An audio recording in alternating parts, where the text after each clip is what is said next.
Le 15 février 2026, l'Ukraine a attaqué le terminal pétrolier de Tamaneftegaz, en Russie.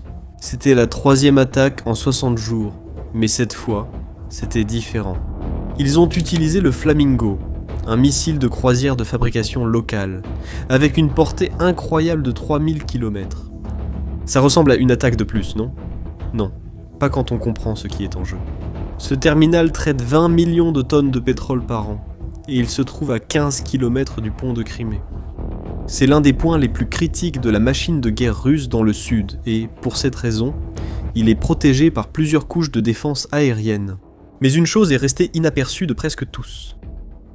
Pendant que le terminal brûlait, une autre attaque avait lieu simultanément. Une attaque qui n'a pas provoqué de feu visible depuis l'espace, mais qui explique comment ce missile a atteint sa cible. Et surtout, cela révèle pourquoi la Russie n'arrive pas à empêcher que cela se reproduise. D'abord, laisse-moi te montrer ce qui s'est passé cette nuit-là, près de Katcha, en Crimée occupée, à 200 km du terminal en flammes. Un système Pantsir 1 a été détruit. Selon un rapport du renseignement militaire ukrainien, publié le même jour que l'attaque, ce système vaut entre 15 et 20 millions de dollars. Il est mobile, combine des canons automatiques et des missiles, et il a été conçu pour une seule chose, abattre des drones et des missiles de croisière volant à basse altitude. C'est exactement le type de système qui aurait dû empêcher l'attaque contre le terminal.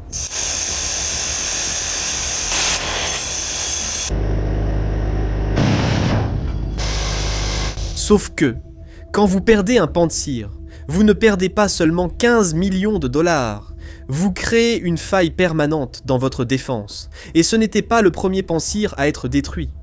Dans le rapport du SBU, publié le 14 février, un jour avant l'attaque, le service de sécurité ukrainien affirme avoir détruit environ la moitié de tous les systèmes Pantsir russes opérationnels au cours de l'année écoulée. C'est exact, 50% de l'inventaire russe. La valeur totale atteint 4 milliards de dollars en défense aérienne éliminée. Imaginez que vous avez 10 gardes protégeant votre maison, et qu'en l'espace d'un an, 5 d'entre eux disparaissent. Maintenant, vous devez couvrir la même zone avec la moitié du personnel. Certains endroits restent complètement sans protection. C'est exactement ce qui se passe dans le ciel russe en ce moment. Le schéma des attaques le rend encore plus évident. Entre décembre de l'année dernière et février de cette année, l'Ukraine a attaqué Tamaneftegaz à 3 reprises, et la façon dont ces attaques ont évolué montre une stratégie très spécifique. Le 22 décembre, des drones ont frappé le terminal. Il y a eu des dégâts modérés. La Russie a réparé la structure et a continué. Ensuite, le 21 janvier, des drones ont frappé à nouveau. Selon le gouverneur de Krasnodar, Veniamin Kodradvei, 4 réservoirs de stockage ont pris feu cette fois-ci. L'estimation des dégâts s'élevait à environ 50 millions de dollars. La Russie a de nouveau réparé et renforcé les défenses autour du terminal. Nous arrivons alors au 15 février.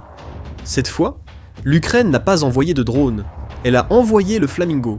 Et, avant que le Flamingo n'atteigne la cible, elle a détruit un autre Pantsir qui protégeait la région. Vous remarquez le schéma. Chaque attaque prépare le terrain pour la suivante, et c'est ici que le Flamingo change tout. Fabriqué par Firepoint, une entreprise ukrainienne, le missile a une portée de 3000 km et transporte une charge explosive de 1150 kg. Il utilise une navigation qui lie le terrain, ce qui signifie qu'il fonctionne même lorsque la Russie brouille les signaux GPS. Le missile vole extrêmement bas, suivant le relief du sol, ce qui le rend très difficile à détecter.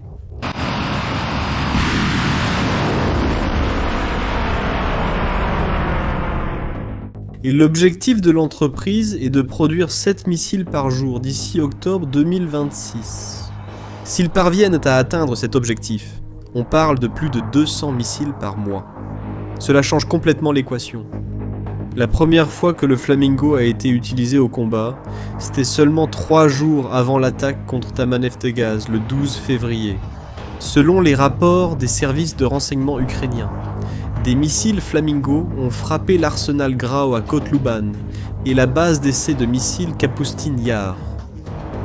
Les deux cibles sont à plus de 800 km de la frontière ukrainienne. Aucune cible russe n'est vraiment en sécurité désormais. Et voici le détail crucial. Jusqu'en février 2026, chaque attaque en profondeur ukrainienne sur le territoire russe nécessitait une autorisation occidentale.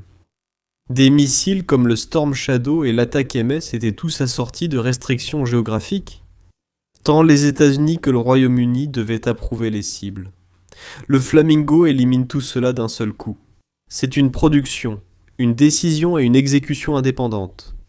Maintenant, revenons à cette nuit du 15 février. Le ministère russe de la Défense a déclaré avoir intercepté 88 drones ukrainiens au-dessus de la mer Noire et du sud de la Russie. 88 drones en une seule nuit.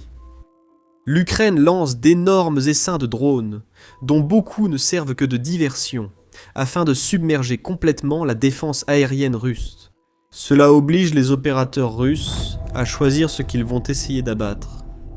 Et pendant qu'ils sont occupés à abattre des drones bon marché à 50 000 $, en utilisant des missiles qui coûtent 1 million de dollars chacun, le Flamingo passe sous le radar. Chaque attaque coûte plus cher à la Russie pour se défendre qu'à l'Ukraine pour attaquer. Et tu sais ce qui est encore pire pour les Russes? La production de systèmes complexes de défense aérienne, comme le Pantsir, prend des années. Il faut des composants électroniques sophistiqués, des radars avancés, des missiles guidés. Tout cela dépend de chaînes d'approvisionnement qui ont été sévèrement coupées par les sanctions occidentales. La Russie n'arrive tout simplement pas à fabriquer de nouveaux Pantsir plus vite que l'Ukraine ne parvient à les détruire.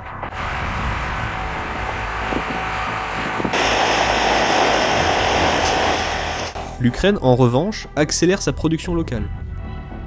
Les chiffres sont contre Poutine.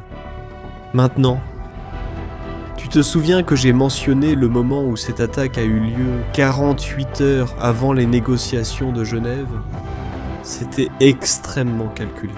Le 6 février, le président Zelensky a révélé publiquement que les États-Unis avaient fixé un délai. Un accord de paix doit être conclu d'ici juin 2026. L'administration Trump veut mettre fin à l'implication américaine dans le conflit. Ce délai crée une fenêtre de seulement 4 mois, pendant laquelle les deux parties vont intensifier les attaques au maximum pour gagner une position de négociation. Et c'est exactement ce que nous voyons se produire. Du côté russe, nous voyons des attaques massives contre l'infrastructure électrique ukrainienne. Le 3 février, selon la société énergétique DTTech, la Russie a lancé ce qui a été décrit comme l'attaque la plus puissante de l'année contre des centrales et des sous-stations électriques. La stratégie est claire. Provoquer une crise humanitaire et affaiblir la position de négociation de l'Ukraine. Du côté ukrainien, nous voyons des attaques en profondeur contre la capacité économique de la Russie. Terminaux pétroliers, arsenaux militaires, systèmes de défense aérienne. La stratégie est également claire. Prouver que l'intérieur de la Russie est vulnérable et que tout cessez-le-feu sans garantie solide ne fera que donner du temps à Moscou pour se préparer à la prochaine phase. La différence cruciale maintenant, c'est que l'Ukraine a la capacité d'intensifier les attaques par elle-même.